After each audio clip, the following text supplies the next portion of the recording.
Mr. Chairman, members, good afternoon. Anjali Abraham with the ACLU of Arizona.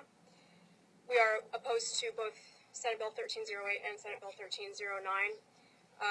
In spite of some of the precedent that's already been discussed earlier, as early as 1898 with the Wong-Kim-Art case and as late as 1982 with the Flagler versus Doe case, that have said basically virtually every child born in the United States is a citizen, regardless of the exceptions that have been identified, we feel that the bill, which relies heavily on its own new and narrower definition of the phrase subject to the jurisdiction of, if passed, would represent the first time in an awfully long time that the Constitution would be used to restrict civil rights rather than expanding them.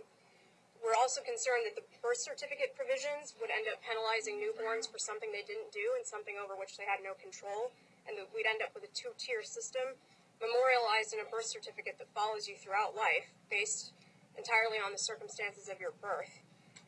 We feel that the best defense against this bill is the 14th Amendment itself, both the text and the history. There's been a lot of talk about the meaning of the term jurisdiction.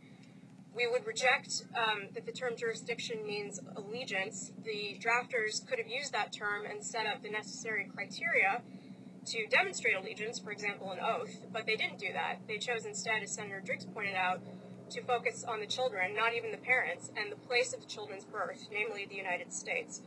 We also reject the mutual consent argument because we feel that it would undermine the whole purpose of the 14th Amendment. The 14th Amendment was adopted to guarantee citizenship, post-Dred Scott, post-Civil War, even after the 3/5 clause in the original text. The founders wanted to make sure that there was a clear guarantee.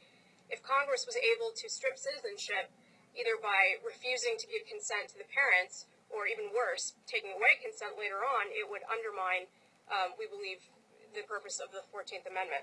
So that's the text. As for some history, I don't remember the name of the gentleman who signed in as neutral, but we would endorse his interpretation. I think it was the apposition comma.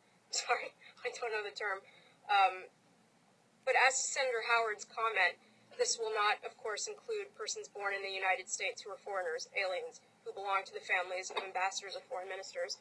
We would note that with the presence of an apposition comma, there's an absence of the word and, or any sort of conjunctive phrase. So as I was saying, we agree with his interpretation that the phrase, the words are modifying each other. It's foreigners, aliens who belong to the families of ambassadors, etc. In any event, we know from the record that Senator Howard, Senator Cowan, and Senator Conness all reached a consensus understanding that the citizenship clause would apply to U.S.-born children of foreign-born parents. We know that the other senators accepted this consensus. They may have debated the wisdom of adopting the amendment, but they didn't dispute the meaning. Mr. Chairman, I have a few other points, but if I'm reaching my time, I'll just conclude there. Any questions? Thanks for coming down. Thank you, Mr. Chairman. Thank you, members. Chairman Jose Pinalosa.